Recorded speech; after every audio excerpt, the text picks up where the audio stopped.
Hello, and welcome to another episode of the Reason Through podcast, a show dedicated to having charitable philosophical discussions and to helping you develop and reason through your views. In this episode, I speak with Dr. Steven Hayes, specifically his work done within behavior analysis, such as Relational Fram Theory and Acceptance and Commitment Therapy, known as ACT. If you would like to know more about ACT and RFT, please see the description below. And if you find value in what I'm doing, feel free to share and subscribe as it shows your support, and I would greatly appreciate it.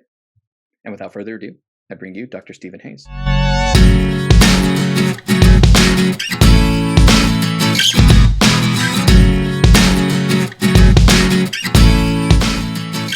All right, well, welcome back to another episode. Today with me, I have Dr. Steven Hayes. Thank you for coming on the podcast. Well, I'm looking forward to it. Yeah, so before we get started in our topic, if you don't mind kind of telling our listeners who you are and what you do. Well, I'm a faculty member of the Behavior Analysis program at the University of Nevada, which is a doctoral, master's, etc. program, about 35 years old to help start that program. It's pretty important, I think, in the US of A in terms of one of the major behavior analytic training programs. And I do both basic work, and I was interested in, from the earliest days of my academic career and as a student, and trying to deal with verbal behavior, language and cognition, I'd say a little more broadly, rule governance, things like that, and then trying to understand how that altered how direct contingencies work, how direct experience works, how these processes of contingency learning that are 500 million years old clash into things that I've become convinced are a few 100,000 into 2.8 million years old.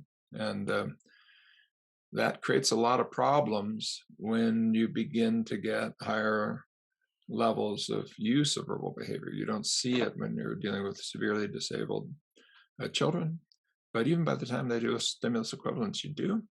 And I've been trying to understand why and what to do about it, and to do it in a way that is broadly applicable, meets the needs of the world, and yet is behavior analytically tight in the way that I was trained and came to believe behavior analysis should be thought of.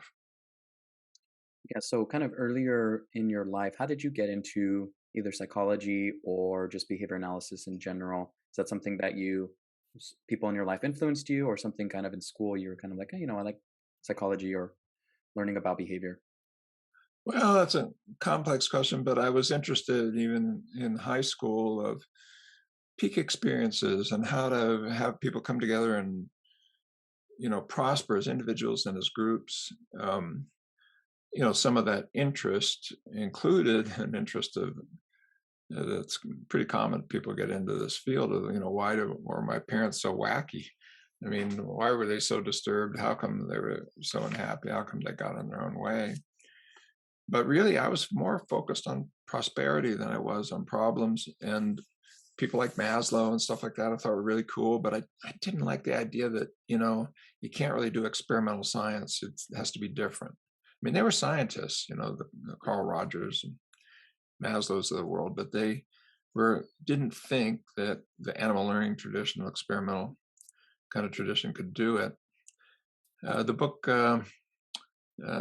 Walden 2 changed my life, and because here it really seemed cool that you could have both, and that happened in college as a psych major, and I flipped from the softer side of psychology to the harder side of psychology, being convinced that you could go from rats to Walden 2, and Fred Skinner believed that, and I became a big believer in him. I became a really dedicated Skinnerian, and pursued that in graduate school, and have continued to pursue it in my own way. Although I did come to believe that Fred had made at least one error and a couple of strategic errors, which I've tried to correct. And so I spent my life trying to really advance what I took to be the agenda of this wing of psychology that goes back to Skinner and the people before him, but Fred in particular, that we call behavior analysis now. Yeah, that's very fascinating. And so we can kind of take that and kind of segue into the topic on the work that you've been doing, kind of pushing forward a little bit more of a modern behavior and analytic approach, especially like within my grad school. when learning about behavior analysis, it's always kind of, I mean, it gives a little brief history, a brief kind of philosophical underpinnings, but doesn't really go into depth of things like that. And it's kind of built off of this, like the three contingency model, the ABCs. But then I started learning and listening to not only you, but I think Kelly Wilson and then I think Ryan O'Donnell. Um, I didn't realize that there's a lot of updates that have been made that I didn't learn about in grad school. And so, but yeah, so if you want to kind of talk about a little bit about those updates and how do they relate to your work?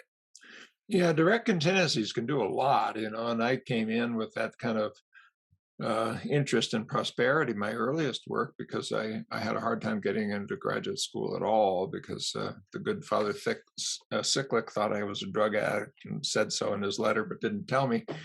So that took a few years to work that out and get that letter out of my application enough that I could go on in clinical psychology. But meanwhile, I'd become an environmental activist really full time. And most of the work that I did in my graduate training, even though I was a clinical psychologist, was focused on environmental problems.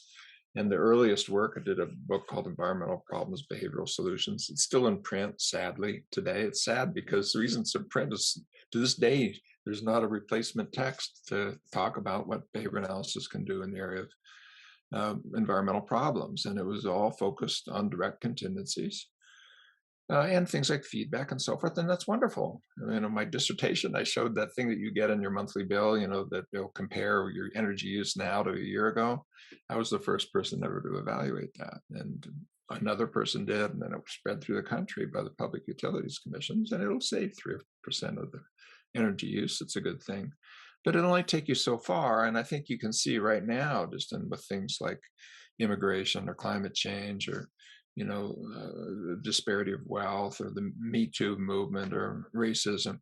These things are really hard to think through in terms of direct contingencies only. Never mind how to help your client who's coming to ask for help. Well, so I kind of took that sense of we need to do better than this into my academic career. And the one thing that I became convinced had been mishandled was verbal behavior. Skinner in 38 said, this analysis applies to everything except maybe not verbal behavior, maybe not language and cognition. And then in 1957 says, yeah, it applies there too. But it didn't have the look and feel of the other things. Well, the other things very easily led to technologies and principles and things you could use that were powerful and worked over and over again. And yeah, you could do tax and mans and so forth, but it was very hard to understand things like why would people care about the environment, or why do we have so much stigma and prejudice in the world and so forth. Um, so I spent my time trying to dig down. Eventually, I abandoned the Skinnerian operants and luckily came across stimulus equivalence very early on. My lab mate was a really famous basic behavior analyst, Aaron Brownstein, very heavily involved in the matching law, an animal operant guy, and we ran our labs together and came up with the relational frame theory. And relational frame theory began to pull the knot apart, and some things unraveled, but then some things reformed. And the bottom line, what's really different now, and of course now from RFT was being written about and developed in 1981 to 85. The first actual article on it in 1984 on ACT and RFT in the Journal of Behaviorism. So if you do the math, you're coming up on 40 years of development. But essentially what you need to track if you believe that there are relational operants, and to my way of thinking, that's a fact in behavior analysis as much as anything is a fact in behavior analysis now, with several hundred studies showing that there are, that this is a weird operant because it operates on other behavioral principles. That you can take something, for example, classical conditioning, and flip it around. You can have something you've never had an aversive event associated with or paired with being far more eliciting than one that was. Or you can take a reinforcer and make it a punisher, or you can change establishing and motivating operations on a dime. And doing what? Doing what you and I are doing right now. And that's not just theory, that's hard science. That's many, many studies showing that. Well, what that's led to is, okay, In a way, the cognitivists were right. The language and cognition needs to be thought about in some different ways, but you can think about it as a learned operant behavior. The only thing you have to track is that it's a behavior that alters the functions of other behavioral principles. And therefore, we have to think of behavioral problems in terms of behavior relations and do that non mentalistically. Boy, is that hard. Because when you think of one behavior having a role in another behavior, it's very easy, if, especially if they look different in kind, to say, oh, that first behavior caused the second behavior. That's mentalism. Doesn't matter whether it's the mind, emotion, thought, or you could do it all. You don't do it very often, but you could do it all overtly. I mean, you could say that, Colin Kaepernick is a pretty great football quarterback, which he was, and it's a crime that he doesn't get able to play in the NFL. He came from my university, so I have heart for that statement. You could say that he was an awesome quarterback because he could throw a 100-mile-an-hour fastball in high school, which is true. But it's dumb. I mean, why was he able to throw a 100-mile-an-hour fastball? How does that actually relate to being able to play good football? You still have to work out the context in which the first behavior occurred and the context in which it links to the second behavior. We do that with chaining. We do that normally just when we think of behavior relations. But when somebody says something like, oh, a person did great because they're so confident, or they did horribly because they're so anxious. The reason that's mentalism is that they're not taking the time to say, what is the first behavior? It doesn't matter that it's a private event. Skinner's right. Private events are still able to be observed by an N of one under best conditions. That's not the issue. That's not what makes it mentalistic, although it's a lot easier to make the error when you're doing that because you miss what you're doing. But when you say, oh, the reason why is because of, let's say, anxiety, you take that one psychological event, that one behavior, I would say, the behavior of feeling a particular way, and you give it a causal status on another behavior. Why is that horrible idea? Skinner said it. I'm not saying that there is no mind. I'm saying the mind gets in the way of more important things. He's saying, I don't want to argue about ontology, gang, here. What I'm saying is once you do that, you are now at a sort of mental way station, because how are you going to actually change the first thing to change the context to change the second thing? All of that's not been specified. So what's new in behavior analysis, I think, is a theory of language and cognition that is very well established and is as simple a behavioral theory as you can possibly get. Relating is an operant. Claiming something's an operant is the simplest form of any behavioral theory. And I think it's been proven that it is. Now, if it is, it's an operant that operates on other behavioral principles. And therefore, we're going to have to unpack these behavior relations and think in terms of them. And then in a non-mentalistic way, learn how to augment or diminish the stimulus control or motivational impact or reinforcement control that is exerted by events that are involved in relational framing. And from that, you get ACT and values and the PEAK program leading to the AIM program. And you've got school-based systems of behavior analytic work that are based on ACT, and on it goes. And it's a strange new world. It's not exactly in the white book, but it's behavior analysis, in my opinion. Yeah. Excuse me. Before we get into ACT, can you explain a little bit to our listeners what relational framing is? Because this is, from my understanding, reading your work, it's kind of the bedrock of ACT. So yeah, if you would like to explain that a little bit. It is. They co-evolved, in the very first article on ACT, the 1984 piece in Behaviorism on spirituality and why we need to take terms like that and treat them seriously inside behavioral thinking without doing it mentalistically. I laid out both of them, and ACT is better known was for many years other than RFT, but they co-evolved in like a cork out of a bottle. That progress in one led to progress in the other. By pushing on one side, that made it easier to push on the other side and have the cork move metaphorically. Well, what relational frame theory says is that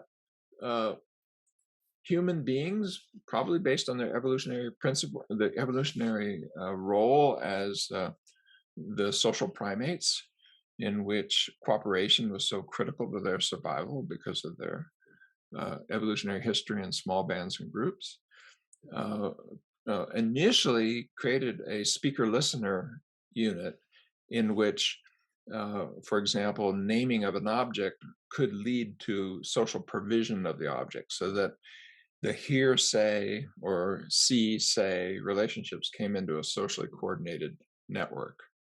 If I saw an apple and said apple, um, that kind of behavior is in many different kinds of non-human animals can emit characteristic um, vocal or gestural or other forms in the presence of objects. What they don't do is when they hear that, to in a coordinated way for the listener to act with regard to the speaker. And even young babies, before they develop any relational learning, will understand something about what you intend. When you point at an object, they'll try to give it to you.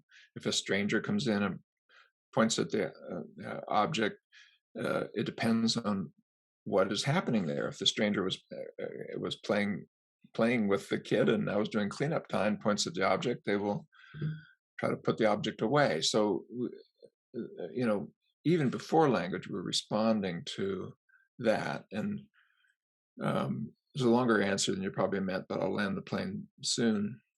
Uh, if you, let's say, saw an apple, could say an apple, but then you could say apple, and across a ravine, a person in your troop could hear it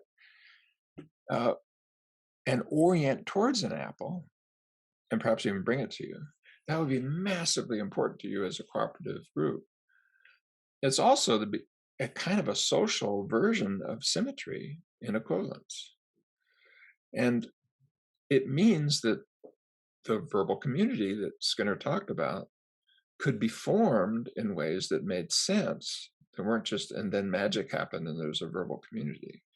Where did it come from? Well, it could come from just these very basic processes of cooperation and these kind of primitive understandings of social referencing and intentionality within the troop.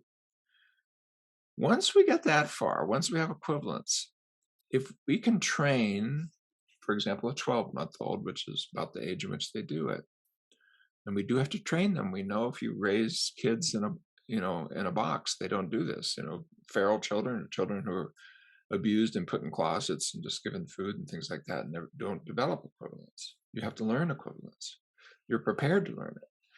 But what you are doing there is you learn, given A, pick or do B, given B, pick or do A. That bidirectionality, the two-way street of symmetry. And you get integrated within the same skin of, for example, this round red thing is an apple, but then if I say it where the object isn't there, you look for the object. 12-month-old babies will do that. Look for, reach, grasp the object. They will derive the two-way street of an object and a name leading to a name and an object, and vice versa. And put it into a combination. You get transitive. And so the short version, the long version I just gave is that we're kind of evolutionarily prepared to derive relations, start with a speaker-listener relationship, but that then come under arbitrary forms of contextual control by words like is not, better than, bigger than, for, after, cause of, and on it goes. And it begins with equivalence. It quickly involves frames of difference, distinction, and opposition. Those are so basic. You can get that just from stimulus equivalence and its variance, but then really soon you get comparisons. You can say this is bigger, better, faster, cheaper, whatever than that, and derive that this other thing is smaller, slower, more expensive, etc. And you begin to respond to events based on their participation in derived relations, based on relational operants being imposed on the world you're interacting with. And so the stimulus functions of anything for a mature verbal human are incredibly elaborated. And you can easily show that by picking up any object and say, what does this have to do with, pick any other object in sight, and you can come up with a story. How is this better than that? How did this produce that? It gets so flexible that it'll apply to anything. I can pick up a lip gloss in my glasses and say, how did the lip gloss produce the glasses? And you can say, no, I melted it and made the frame, or I drew the picture of it on paper and before I manufactured it. How did the glasses make the lip gloss? Well, I don't know. I saw where the lip gloss was so I could grab it and use it. That's kind of like being the father of. Or maybe I melted these frames and made the encasing for here, etc. Well, either the deities so arrange the universe that everything relates to everything else, or this is an illusion. I prefer the second answer. Relational operands are so flexible that anything can relate, do, mean anything once you get that repertoire well developed. And that problem space is so incredible that we can imagine universes that never been. And we can also create mental health problems when you have everything that the rest of the natural world needs to prosper. So here we are back to therapy and treatment and being helpful to people. Yeah, so it's kind of, I guess, a little bit to recap. So you have like these adaptations that behaviors that were selected for way back when, and now we're living in kind of a post-Paleolithic world where we're able to derive all these relations between almost anything at this point. And so where you're kind of saying now you're seeing a little bit more of what is being labeled as mental illness and not knowing or having the skills to handle that. Yeah, as we've got more and more elaborated relational framing, we can do and more, such as the science and technology that allows us to speak to each other in real time, hundreds or thousands of miles away. I don't even know. I mean, you could be in, India or China right now. How would I know? I mean, I do Zoom meetings all day long, and no longer matters. My son can play, Minecraft simultaneously with friends in Europe and Australia. He knows the time zones around the world. He knows whether or not the polar ice caps are melting and how fast. He's living in a world in which so much knowledge is extended by what we're able to do here. But it started with just cooperation, very simple. But as it develops, that ability to then analyze the world and move it out into skills having to do problem solving, which is probably not how it evolved, probably more simple acts of cooperation, bring me the apple. But now parsing things out and imagining, like problem solving of given this with its features, if I do that, I'll get that, which is better than that. Well, when I wrote the ACT book in the first one, 1999, after, oh golly, by then it was almost 20 years of development, the opening lines were, a 6-year-old threw herself in front of a train today. Authorities said her mother had died of a terminal illness. A 6-year-old, think about how little that is, can already say, if I were to stay here, I'll be without my mama. If I were to die, I'd go to heaven and be with her. And then deliberately cause a horrible, painful death of herself to make that happen. Behavior analysts need to. Behavior analysis is about an analysis of all of human behavior. And I defy you to take Awada's Big Four and explain that. Don't be telling me it's attention or that it's sensory maintained. Come on, let's get real here, gang. No, those functions are inside even very primitive verbal networks. And now with what we're putting on steroids with our science and technology, the computer in your pocket, the constant exposure to pain, comparison, and judgment, the toxic triad, and the exposure to the wonderful mind-expanding expansion of time, place, and person that's involved in just routine use of that computer in your pocket. That's thousands of times more powerful than landed rocket, persons on the moon. Um, we're into a completely new phase of human history. And if we don't get on top of it, it'll get on top of us. And I think most people know that. They see it, of course, with climate change and stuff, but you see it also with the political hardening, the disruptions, this real mixture of compassion for immigrants and people standing in front of school buses with 4-year-olds screaming, "Get out!" The best and the worst of human beings are right in front of us right now, and they have to do with these complex relational networks that need to be understood and managed in an idiographic way that can be scaled to do social things. In other words, in a behavior analytically sensible way. And we're the ones to do it if we So can sort of have the courage to go there. mm, this is all of this now is kind of like the bedrock of something that you've started and others as well, which is the development of ACT, Yeah, which is different than cognitive behavioral therapy and then behavior therapy kind of classically. So if you want to, we can move into kind of this therapeutic process on how, on what you've developed behind it and how it applies to kind of humans and our experience. sure. Yeah, well, initially, what I was trying to do is take RFT style thinking and behavioral principles and some sense of evolutionary principles. They became more and more important as we move forward.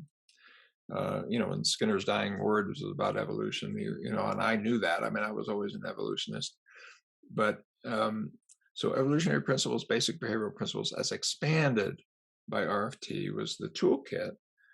But uh, I was trained as a clinical psychologist, and although my early work was done on things like environmental problems, when I got hired as a clinical faculty member at a APA approved clinical program at University of North Carolina at Greensboro, uh, I wanted to try to figure out a way to bring behavior analysis into uh, psychotherapy.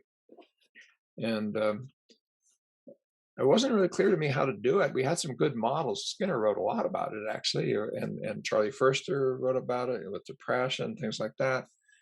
Um, there was quite a tradition of clinical behavior analysis in coming out of the animal operant people. I mean, the first person ever to use the words behavior therapy was Ogden Lindsley, a Skinner student and the father of precision teaching. Um, but it wasn't really clear how to do it. And right about in that time, I developed a panic disorder. And so I had a real personal motivation of what the hell is this? And what am I going to do about it? And there's TED Talks you can look at and stuff that speak to that. But what we ended up landing on is the psychological flexibility model. And basically, the way you can think about it, if I talk about it more the way it ended up than where it just began, is that that thing I was saying before, that we have one behavior leading to another behavior, but you have to understand the context for each behavior and the context that links the behavior together. You apply that to, let's say, the impact of rules on behavior, sensitivity to contingencies, on emotional responding, etc., on intentional processes. If you become interested in how can I diminish or augment, because I want to do both, depends on the situation, the impact of derived relational phenomena on other things that the person is doing writ large, not just in muscle movements, that are of importance to an outcome. Of negative importance if I'm trying to understand psychopathology, of positive importance if I'm trying to model what to do in treatment. And we came down to 6 basic processes that were critical. It took quite a while to develop all those. The first full presentation of all those 6 is 20 years after the journey began. But if I say it completely open, I'd say more emotional flexibility, cognitive flexibility, attentional flexibility, perspective taking flexibility, clarity about values, about the intrinsic motivators of being and doing that you want to put in your behavior, and how to broaden and build habits of overt behavior that link to those motivative operations we call values. In technical language for ACT, the main ones, this broader language is, I think, more important now, but the more narrow language would be learning how to step back from your own rule generating processes and notice that you're doing that, and therefore have a little more flexibility in what you do with the results of that. That's called diffusion. To be able to notice what you're feeling. I'm not making an ontological claim when I use the word feeling, but I'm just talking about it the way the verbal community teaches us so much about our states of deprivation, reinforceability, etc., or history, whatever. I mean, we ask people, how hungry are you, not how many hours have you been food deprived? And we do that for a reason, because if I ask you during a Thanksgiving meal, you'll say you're hungry for that pumpkin pie, even if you've just ate a feast, because it's so great and you really want to have it. So it gives you more reliable information. So we've learned, and Skinner pointed this out, almost all of our emotional talk are derived from public accompaniments of states of reinforceability and aversive stimulation. So it's the better way to get better information. So you learn how to feel in a way that is open and gives you the echoes of the history and the contact with the current conditions that show up in the language of feeling. Sometimes it's history. If I'm feeling nervous about something, it might be having to do with something that happened years ago, but it may be something happening right now. So those two forms of openness, emotional, cognitive openness, diffusion and acceptance in ACT lingo, gives you much more healthy variability in behavior, because these are two repertoire narrowing effects. But then we want to have attentional flexibility. What's going on inside and out? Attention's not a mental process. It's the augmenting and diminishing of stimulus control that is done as a result of relational operants. You don't need the concept of attention. You just need stimulus control when you're dealing with non-human animals. But with human beings, you need it because these relational operants operate on other behaviors. And so we can deliberately broaden or narrow stimulus control.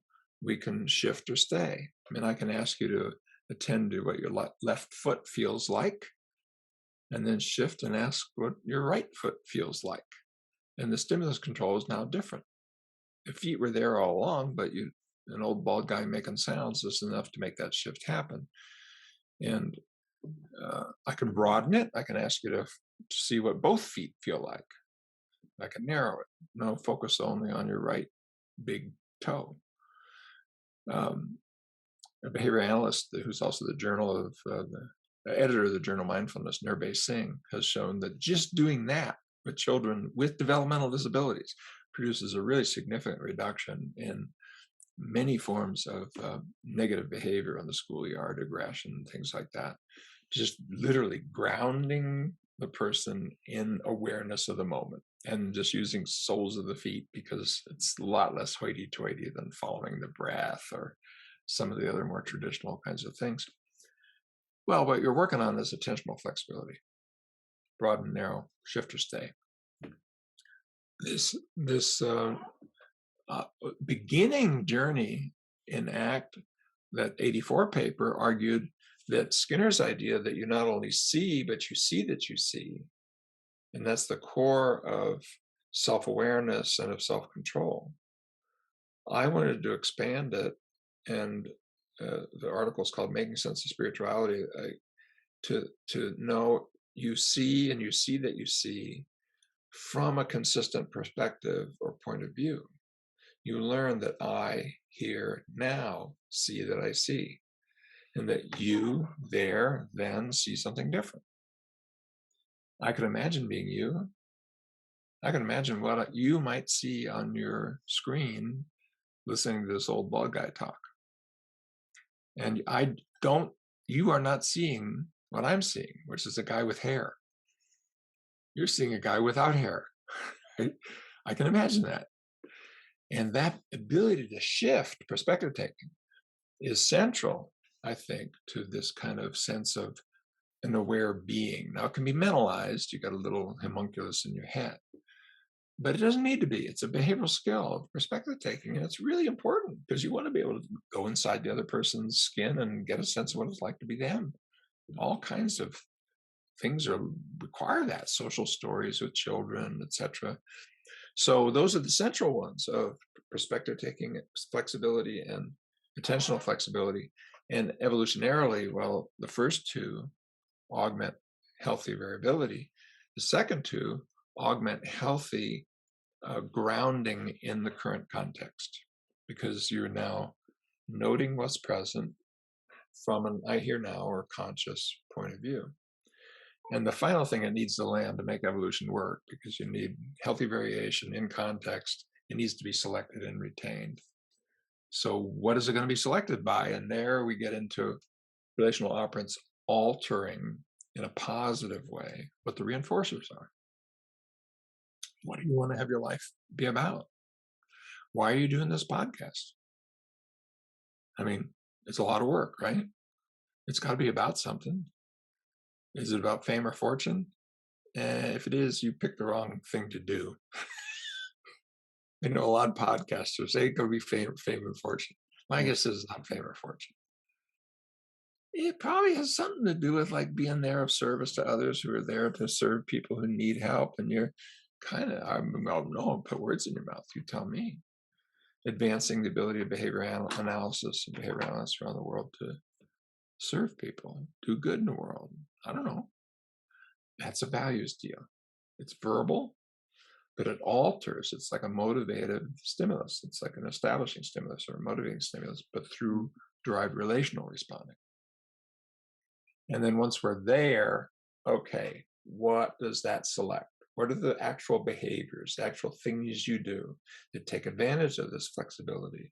And it's your ability to have it fit the context and link it to that purpose, but that purpose that establishes reinforcers that are present.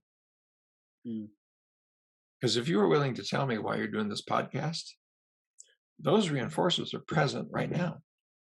Like in the next question, like in this very moment, you're trying to figure out, what is this guy saying? How can I say something that would help my listeners? He's going on and on. Is he going to talk forever? How am I going to get in here? I got to look for a gap. You know, you're doing something right now that's values-based, aren't you?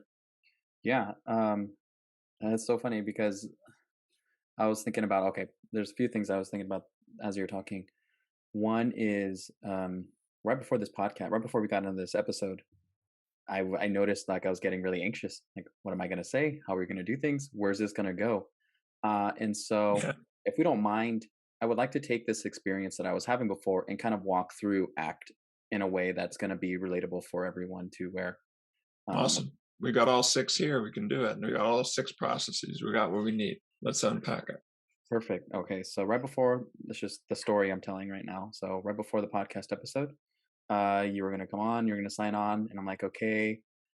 And I just, what questions am I going to ask? Where is this going to go? And I noticed that, I noticed in my chest a lot. That's where I feel anxious, or those feelings of anxiety. And I noticed the verbal kind of behavior that's going on is like, oh, no, am I going to say the right things? Am I going to fumble? Am I going to, am I not going to ask the right questions? So let's pick one dimension and see how it would kind of, how ACT would respond to something like that. Well, let's just take the ACT model. Let's just take what you said. You noticed that as you began to lay it out, you said, or at least this is a story I'm telling. Well, that's just a little back up where you caught right in the moment. You're telling a story, right? You're weaving a little relational network and what you're about to say about what it was like to prepare for the podcast. That's in the present, which shows that you're doing what we're talking about right here, right now. Then you went into the past a little bit and you said, and I noticed I was having this kind of thought and that kind of thought. And I noticed my body was doing this. I was having this kind of feeling. And you did it with a kind of a sense of concern, but also equanimity. Like it was of interest. It was kind of curious. What does this mean? How am I going to deal with it? Well, that means you've got this kind of witnessing, noticing sense of self, this kind of I hear now and noticing. And it was back then, we're telling a past story, but it was noticing what my body was doing, reactions that we could call emotional, what, quote, my mind was doing, reactions that we could call the construction of relational networks, right? And you gave voice to some of those things. And then, uh, you know, I think in doing that, with that sense of a little bit of separation and a curiosity about it, an awareness of it, uh, it opens up a space where you can attend or not in the service of what you're trying to accomplish. And so, we didn't quite say, but what I noticed in the dance you went through is that you would notice one thing, but you'd stay open, then you'd notice something else, but you stay open. Now, what if it was more like what happens with OCD or what happens with panic disorder? I mean, you would Mm-hmm. have something like, oh God, what if I don't have any questions? Maybe I'm gonna make a fool out of myself. But, back in the day with my panic disorder, I could be like 20 seconds away from complete just, like a feedback screech between a microphone and a speaker where it gets so wrapped around that it would just self-amplify into a panic attack. And I couldn't even make sound come out of my mouth and know where I was, or, you'd just get overwhelmed. You didn't do that. Mm-hmm. You notice those things Yeah. with enough flexibility that my guess is in all of that, it would come back to, and what can I do? Not just to get rid of those things, but what can I do in such a way that I get to do this podcast well? Yeah. Well, for what? Is this just a show or is it Mm. for something? Yeah. So thinking about that question now, I don't know if I've ever like well for, I guess well for the audience and well for my, yeah, I guess my, at least the initial responses I'm coming up with, I suppose, is well for the audience and well for the guest. Um, yeah. Okay, that's awesome. So there's this kind of social concern for me, thank you, and for the people that together we're serving, right? Because we're doing a little dance here for the purposes of others who may be able to take this and use it and to help still others. Yeah. And that's a pretty worthy use of our time. I mean, it's why I say yes to these things. Mhm. I got lots of other things to do. Mm. But, you've got a reach and you have an audience, and I like talking to, I like doing behavior analytic podcasts because I get to be a little more technical in the way I answer things. Now, the only thing that's missing so far now on all the 6 processes is what did you actually do with the overt actions? Like, so when you're thinking about that, you're going through that process, it's there for a reason. What did you end up actually doing to prepare for the podcast after that churn of issues we've explored? Yeah. So at least in the moment, right, what I started to do was, one, I pulled up kind of the structure that I wrote out so that to keep me at least going back to if I need to. And then what I tried to do is to uh, just listen and focus on what you're saying. Like, so actually in the interview, and to Yeah, yeah, yeah. try to be as present as possible because it is where like, it's funny that you had said that because earlier when you had mentioned about me thinking of what to say next or what question am I going to ask next, where can I come in if I need to come in, those thoughts, are in my mind at times. And so trying to move away from, at least notice those and be like, okay, what is he saying? What are my guests saying? That way I can respond to a question or ask a question that's meaningful. Well, I think that's an awesome example. I mean, the committed action actually had a history. You had done your homework. You had actually made an outline. You had some ideas. You'd written them down. And why'd you write them down? So that you could share them with me, but also so that you could check into it again, which is something that you've learned from other places. That's helpful, right? But also, you didn't want to just disappear into that. And next thing you know, you're only half present here. So you're focused on, let's just have a conversation. So let's see if I can attend to what he's saying and what the reactions are, what I'm trying to do, what the next thing might be, what I might say, etc. That's a committed action.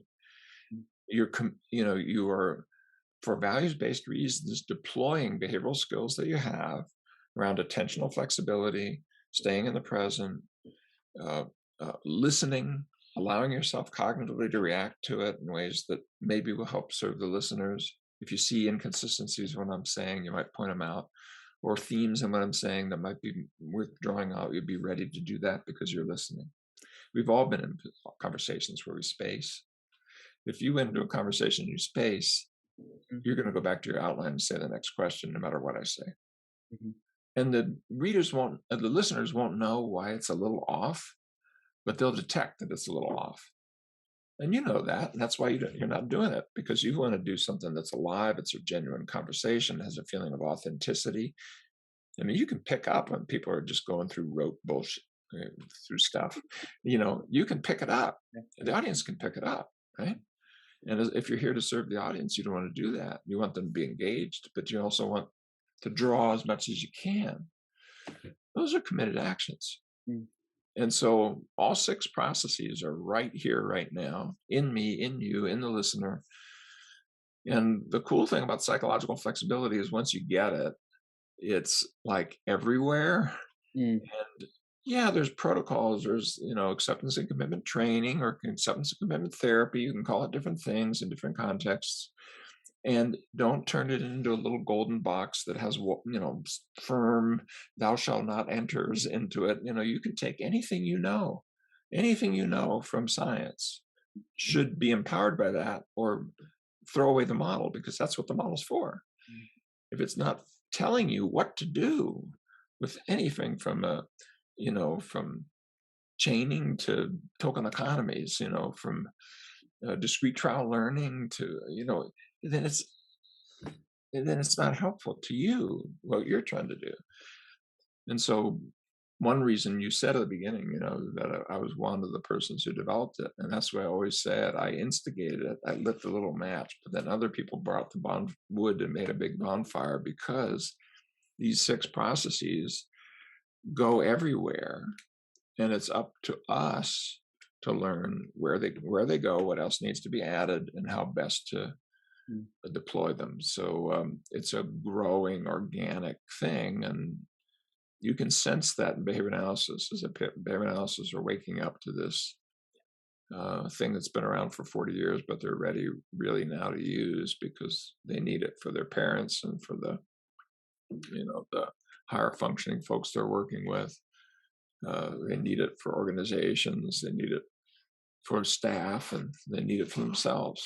One of the questions you had asked me about why I'm doing this too was if for fame or fortune, and I don't think that's not. I remember talking to my wife about this, what I really wanted from the podcast, and I feel like there's a lot of. It started with me thinking I feel there are people that are like me that like to read and just know things, but just don't have the time. Yeah. And how can I help with that? Because this is something like I'm okay with reading. Like I read in preparation for this conversation and in preparation for all the guests I have. I read their work, whatever they've written on. So I picked up a Liberated Mind that you have in the back, and I picked up, I think it was the second edition of Acceptance and Commitment Therapy. And so I read through both of them, and to prepare myself, and so that way I can be fully informed. And Have so you prepared, dude? You put some serious hours in.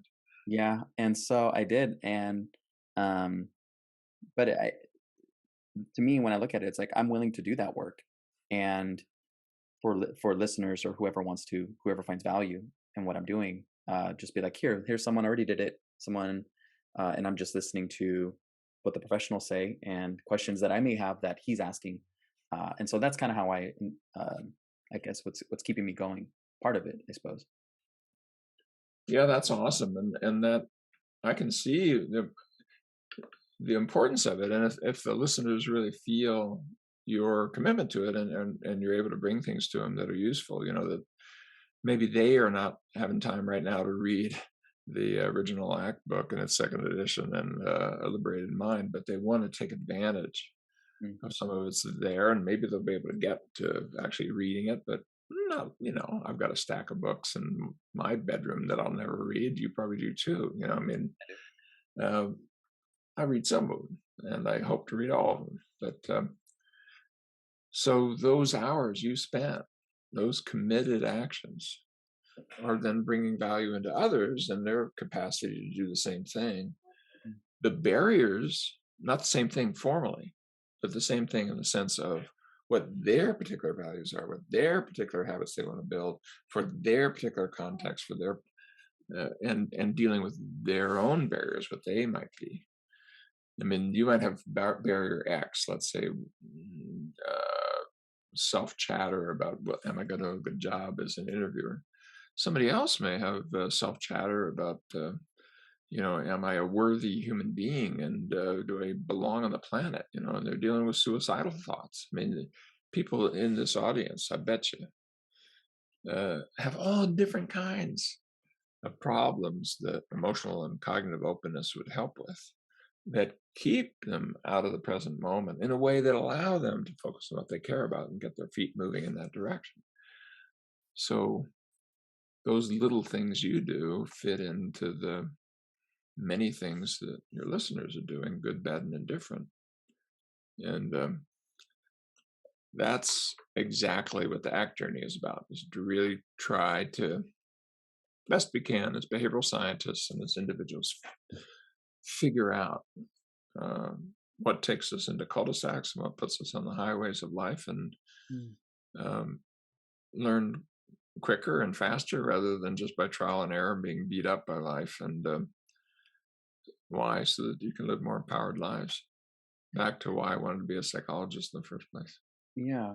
And I think one of the things that I've liked about ACT in general is, so in the second edition, there's a little bit more emphasis on the model of psychological flexibility and kind of moving away from like the DSM-5 as a diagnostic tool, Oh yeah. um, and where a lot of the processes is just can be, it's not, you're not prescribing this is what's happening, it's just kind of describing psychological inflexibility, and um and saying that the inflexibility is in conjunction, I think, right, with like experiential avoidance. And Yeah, with I think we're moving into an era that it plays to our strengths as behavior analysts. Because behavior analysis was always idiographic in its principles, but the idiographic data were allowed to become non-mathetic if they helped us do the idiographic work. So a principle like reinforcement could be seen animal by animal, very small n studies initially, but the principle applies across persons, but not across organisms, but not in a way where you have to fuzz what's going on in order to make it apply. You don't have to loosen it to make it fit. It's more like that concept, that process actually illuminates and makes more precise your understanding of the individual. When you really understand, well, what kind of reinforcement, by what schedule, under what conditions, what are the motivating operations, etc. All the things we traditionally do as behavior analysts. Uh, we've invented a name for that recently called idionomic.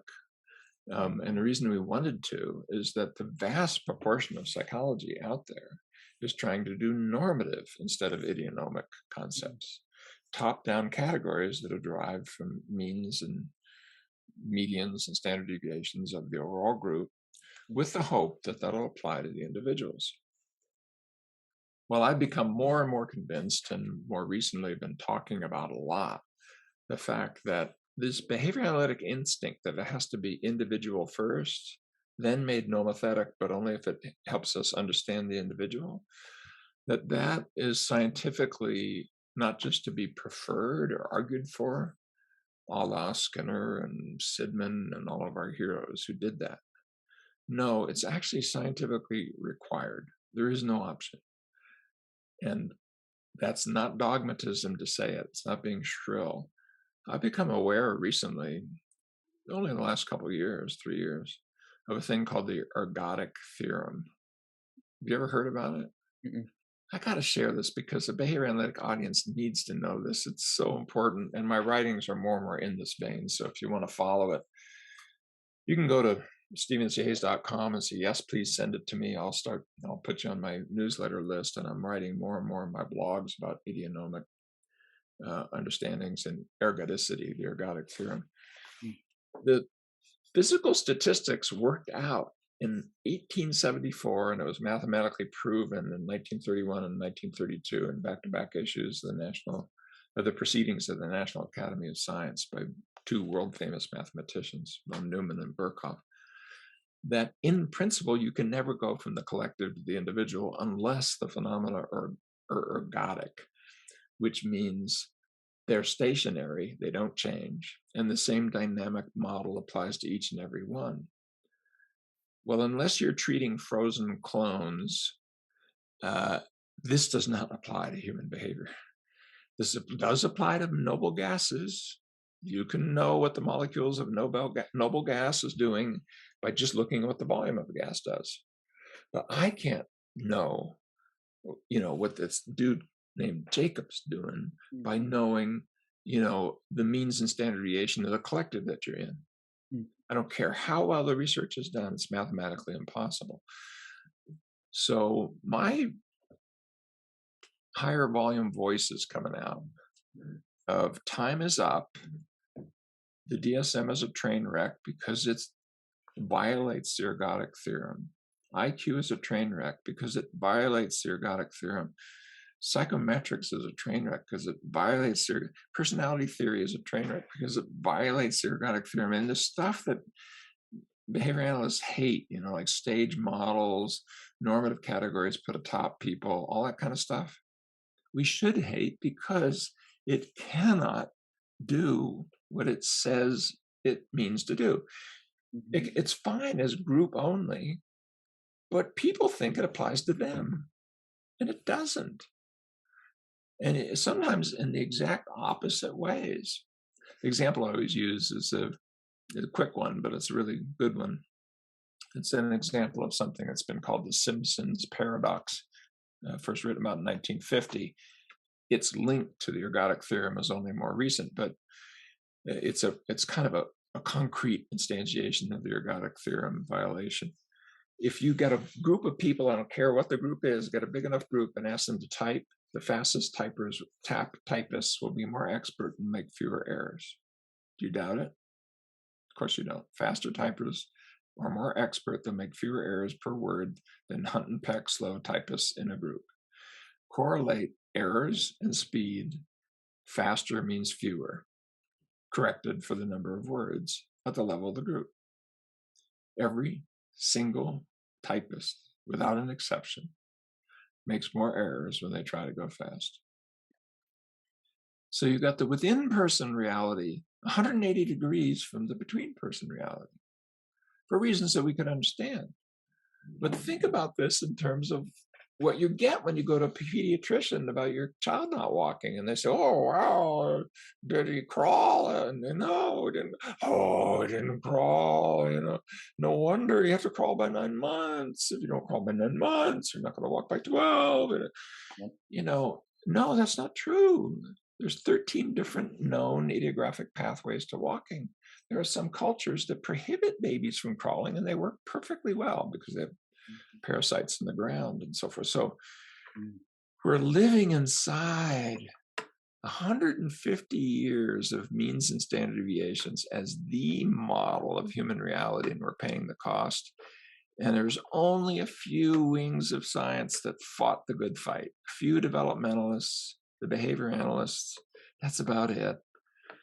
And just within the last 20 years, and especially the last 10, you can see it. The field is beginning to go, oh my God, Mhm. because almost, 90% of what we do inside mainstream psychology will never give us the knowledge that we want. So this should be a huge error for behavior analysts. Where, yes, to single case designs, but you're going to need a little more because if you really want to take care of relational operants, you got to look at those behavior relations. We're going to have to do a high density longitudinal complex networks done individual by individual, embedded in time series designs. And I think we have a chance to move right back to the center of psychology, not by doing monkey see, monkey do. Hey, we can talk like mainstream psychologists. No, because mainstream psychology will find itself in a place in where Skinner, Sidman et al. Were right all along, and we just got to scale it up a little bit to do the next step. And I hope that some of the stuff I'm trying to do with contextual behavioral science, ACT, RFT, and stuff is part of that solution. Yeah, and Kind of going with the DSM-5 a little bit, or the diagnostic tools you're talking about, it kind of it, so like in ACT, right? You have the self and context, right? So and diffusion, kind of when you're putting them together, right? You're trying to break apart a little bit of the person and and their identity when it comes to like their own verbal behavior. It seems as if like when you if you have that model of like you like someone who's depression, but they fall under like the 10. I don't think there's like 1 through 10 different like not labels, but you can fall and you have to for to be classified, I think, as depression in the DSM-5, you have to fall under 5 out of the 10 categories, something like that. Exactly. Anything anyway. So what I'm saying is that once someone is diagnosed with that, you have a lot of people then start identifying that person starts identifying with that, and Yeah, that that's is well, no, it just becomes a train wreck. And yeah, you take something like people come in. This is what I'm saying. We've been living inside 150 years of these top-down categorical concepts, and we put it on steroids with the DSM and the rest. And Big Pharma has been awful happy about it.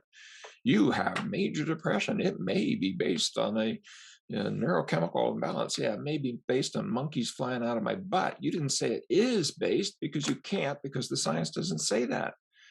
And you take the STAR-D trial, the largest multi-site study on major depression, scare quotes. I don't think there really is such a thing, but 3,700 people in that study. Yeah, but there was 1,063 different patterns of those signs and symptoms. 1,000 patterns in 3,000 people. Then you say, okay, well, how many people had a pattern? It was so unusual, so weird that only 4 or fewer other people to show it. In other words, it was 1/10 of 1% looked like that. And the answer is more than half. What kind of a thing is that? It's a delusion to try to find this latent disease that they never find. You know, we've been doing this for 40, 50 years. There's not a single latent disease. The last one was done before the DSM of general paresis. And nobody's working with untreated syphilitics. And if you are, okay, it's a disease. You know, the spirochetes are eating a person's brain. But unless you're working, that was the last one that actually turns into something that. So instead, what we need to do, and what the ACT folks are doing, is here are the processes that we know that are important. You can think about them evolutionary. What are the things that restrict healthy variability, that interfere with healthy selection and retention of things that work, and that interfere with your ability to fit doing what works to context in these dimensions of affect and cognition and sense of self, attention, motivation, overt behavior, and these sociocultural and biophysiological dimensions of diet, sleep, and exercise, or relationships, belonging, attachment, healthy involvement in groups. It's not a huge, what I just said, I said in about 3 sentences. It covers like 95% of what we know about how we can help people. You can look at those individual by individual. And let's take somebody who's chronically sad, who might get a label of major depression. We've just completed a study where we looked at 50 people with assessments morning and night. So we have 60 data points looking at processes drawn out of the psychological flexibility model, and things like how angry you were, how lonely you felt, how distressed you were by sadness, and so on. A sense that life satisfaction was not there. Twice a day, for a month. Then we look one at a time, person by person. No means and standard deviations between people. How did those things interrelate using a statistical method called GIME that allows you to do a complex network within the person? And what you see is things like, okay, here's person X. They have problems in sadness, and when they do, here's what happens. I'm thinking of a network right now that came out of this analysis for one person. For that one person, when they started feeling sad, they withdrew from people and avoided people.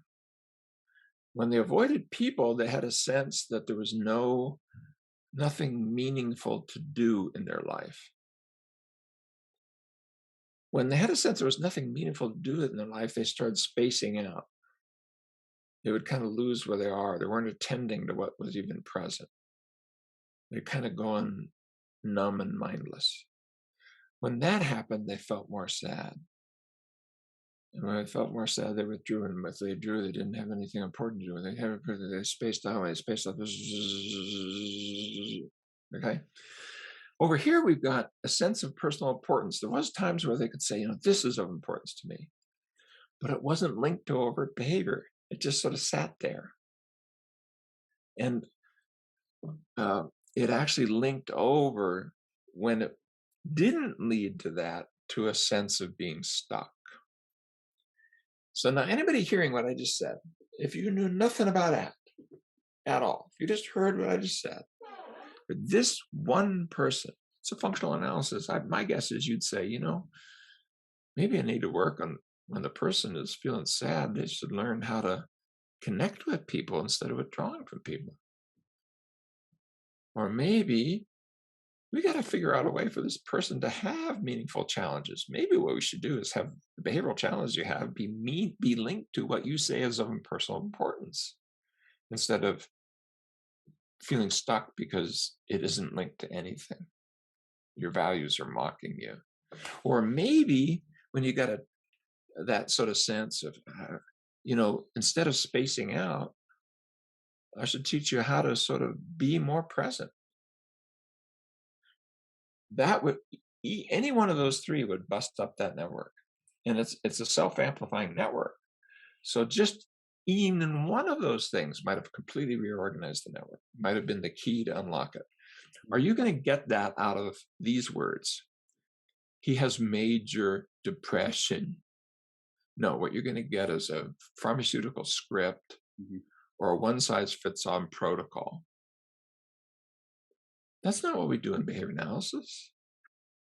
That's not what we should be doing in the work that we're doing when people have so-called mental illness or mental health problems.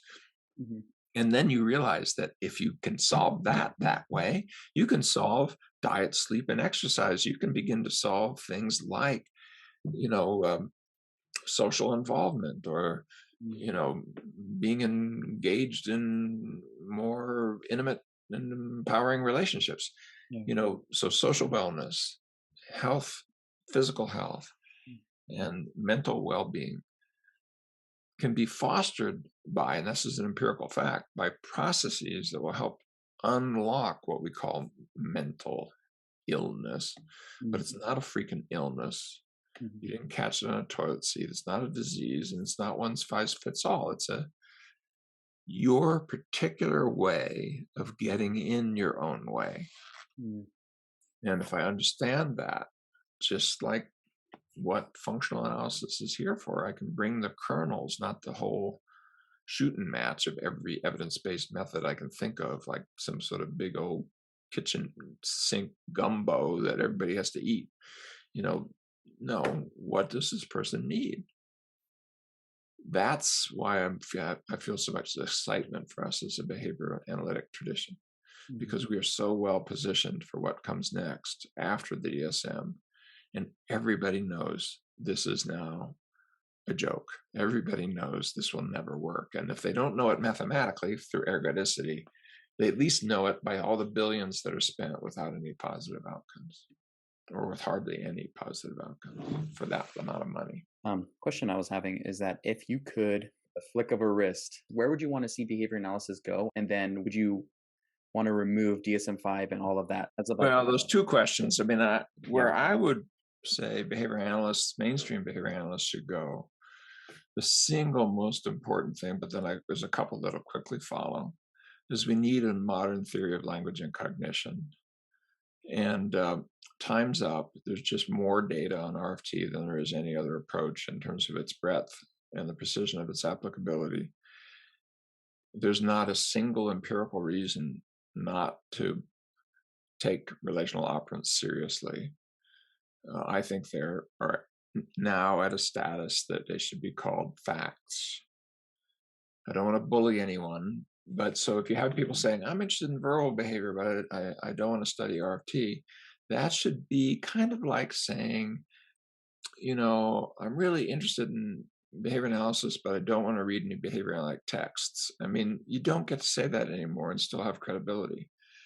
I know that sounds shrill coming from me because I developed it, but dude, there has to be some standards. And if this is evidence-based, science-based, if this is not, kind of a living monument to some a dead hero or something, which, please, it's such a sacrilege.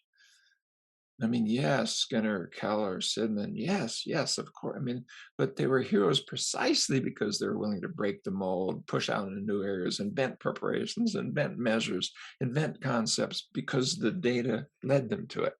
So that's one. Let's see where it goes when we take relational operants seriously and all the other things, but just do that. Another one I would say, and learn how to think as an evolutionist. Skinner constantly wrote about it. Variation selection has these three forms. I think actually you could say four now because I think verbal behavior actually requires tracking it distinctly, and really do the work to play nice with our evolutionary friends who are doing work on epigenetics or the role of genetics and how contingencies land and so on and so forth. So complex networks can do this. We don't need to be afraid. And those boom, boom, puts us into a science journey now that very quickly puts us right at the center of what's really important and challenging. I mentioned some in this talk. And so our best behavior analytic scientists out there, our best behavior analytic researchers, you can start in applied behavior analysis. You got a clinic with children with developmental disabilities. You got a big, gigantic company full of BCBAs. You can absolutely start there. And look at what's going on with things like the PEAK program, for example. Mark Dixon's stuff, or others who are doing similar kinds of things. Now, over on this other thing of the DSM, if I could wave my wand, I would kill the DSM tomorrow.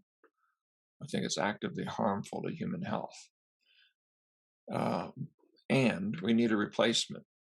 And I think we will have and do have one in process-based learning models that are ideographically applied.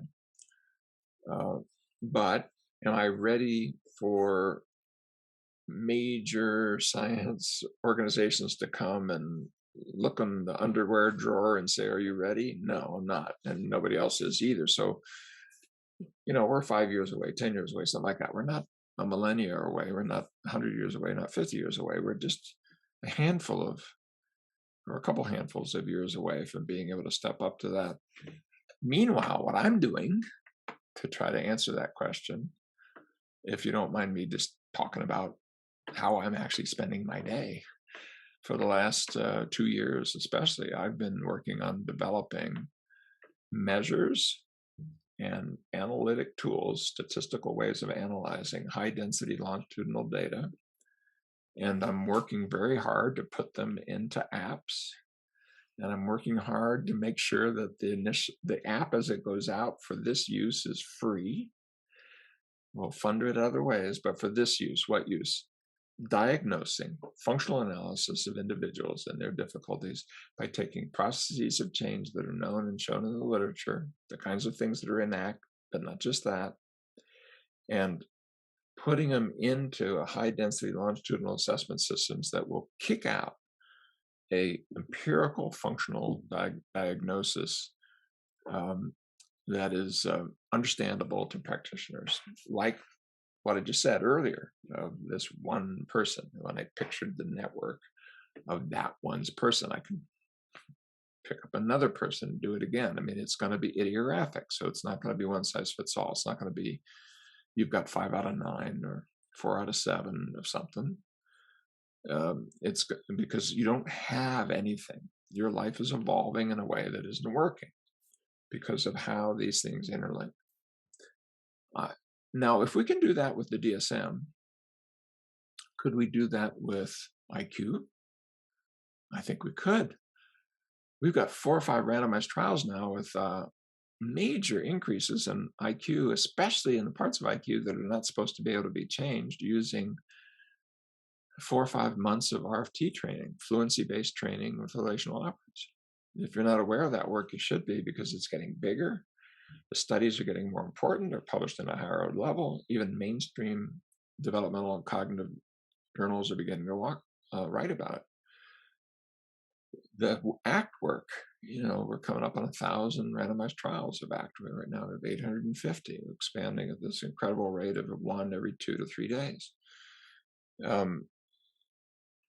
Randomized trials have a problem, but they're also the gold standard. And if you go to the World Health Organization website and you say, I want help with COVID, they'll offer you an ACT cartoon manual with ACT audio tapes in 18 different languages. Why? Because they did gold-plated, gold standard, best of breed. You can't believe how well controlled that is. 3 randomized trials with immigrants, and showed that ACT self-help can do as much or more of the self-help in the developed world with people who have nothing other than their clothing and their children who have escaped tribal violence and things like that. If you go to the National Health Service, the UK's system practice guidelines, they're developed by an outfit called NICE, the National Institute for Clinical Excellence in the UK. And they are not nice. They are the hardest nosed of the hardest nosed. If you just go there and look for, let's say, chronic pain, which is exploding across the world, it's not just the opiate crisis, it's all kinds of other things that lead to it. I've written books about it. It's very much along the theme of what I've been talking about. They just came out with their back pain guidelines. What is in there? CBT and ACT. What is not in there? Any use of opiates or any anxiolytic meds at all. So if you go to the Center for Disease Control and look at what they're touting for smoking, the ACT app compared to the National Cancer Institute app, which, because of the tobacco settlement money, is in all 50 states with phone calls that you can get help with, soundly beat in a trial published in JAMA Internal Medicine with 3,000 persons in this trial, soundly beat the consensus best of science National Institute app. So my point being, and I could go on like this for a while until you got tired, because it just sounds like self-praise. My point being, the 40 years of development that we've done have brought us in area after area after area to the forefront of being able to get better outcomes in chronic pain, in smoking, in dealing with immigration or violence, trauma. So, and we're just getting started. We're just getting started of how behavior analysis looks when you bring not just directed tendencies. I mean, my first book, Environmental Problems, Behavioral Solutions, if you write it now, I would want to talk about, what is going on with creating values-based groups that are doing climate change work. And with programs like Pro-Social, bring in Eleanor Ostrom's core design principles together with psychological flexibility to create more cooperative groups. We are able, I think, to go back and take Skinner's vision from Rats to Walden 2. And I don't want to take that DSM down to take DSM down. I want to take it down because I want to get on with that agenda. How do we, if we're not going to do it that way, and we're not, there's no evidence at all that 50 years and billions of dollars spent on the DSM have improved outcomes. They haven't. Okay, time's up. Enough is enough. Let's do something that could work, that is based on behavioral principles, evolutionary science principles as augmented by RFT, and take them everywhere we can take them in a way that's very open to influence by all the other evidence-based traditions. It doesn't have to have that, it has to be invented here quality. We don't want that we few, we happy few quality that was there in Skinner's lab back when it was almost They were like a little island on an ice floe in the middle of the ocean. It's no longer true, and we got to play it differently. So yes to destroying the DSM, but not as part of stopping something, but as part of starting something that's much bigger and more important. Yeah, and what's interesting is that like this has been around for quite some time now. You're coming up to almost 50 years.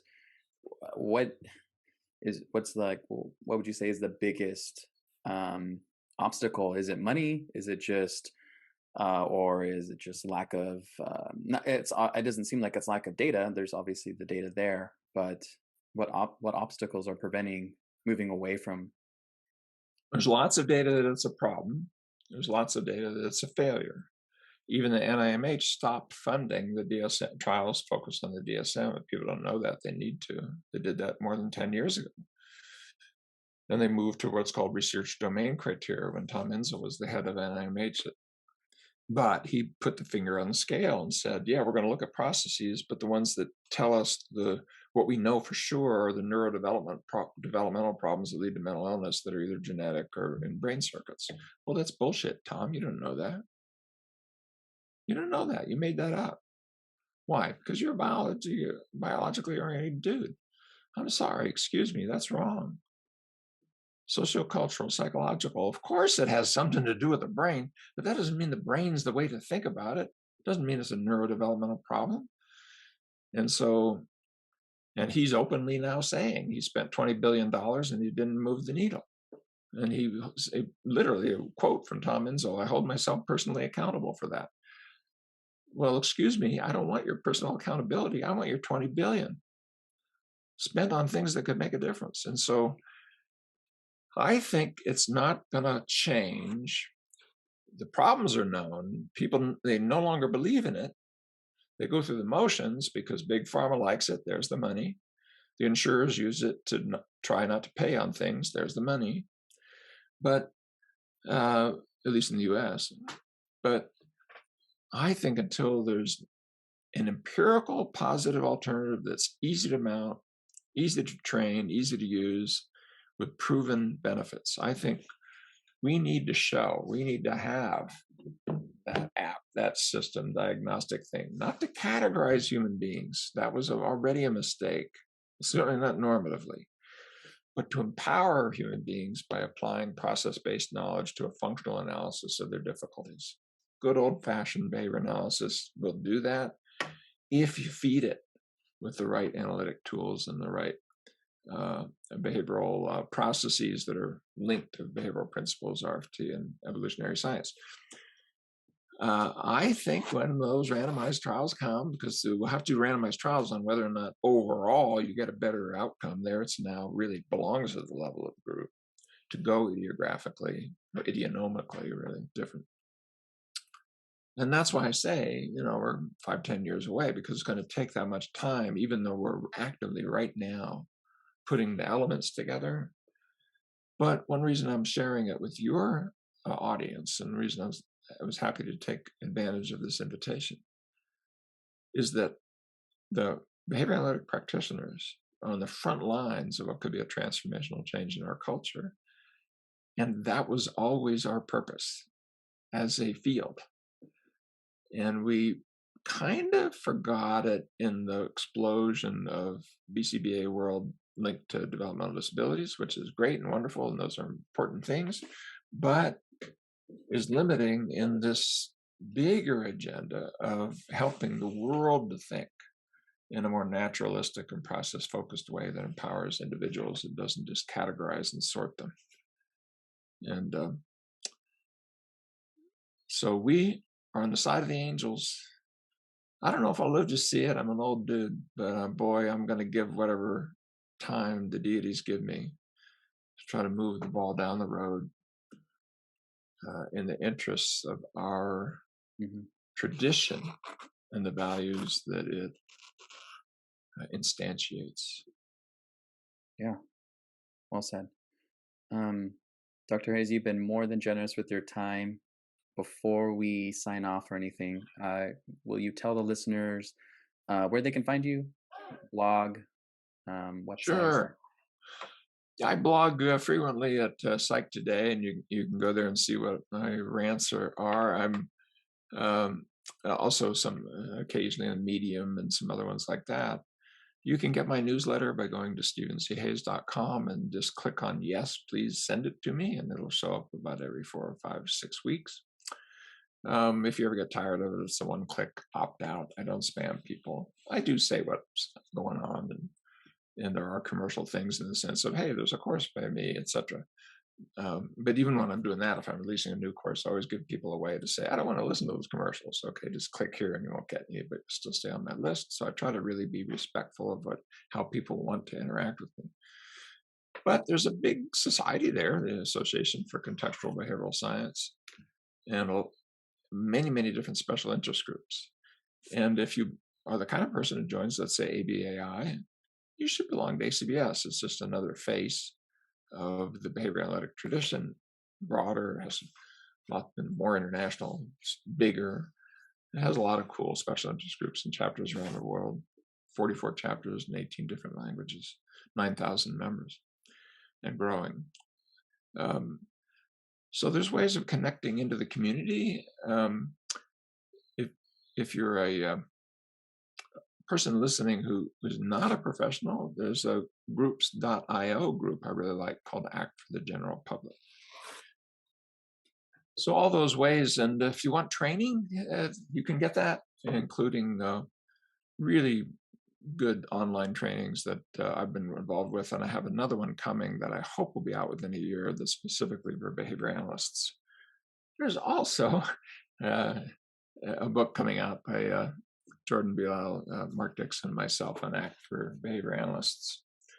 So there's lots of ways to get in touch with the work and see if it applies to your situation, your clients, your staff, your organization, or yourself. All those will be in the description below. And Dr. Hayes, thank you for your time. Awesome. Thank you for the opportunity. And that concludes another episode. See you next time.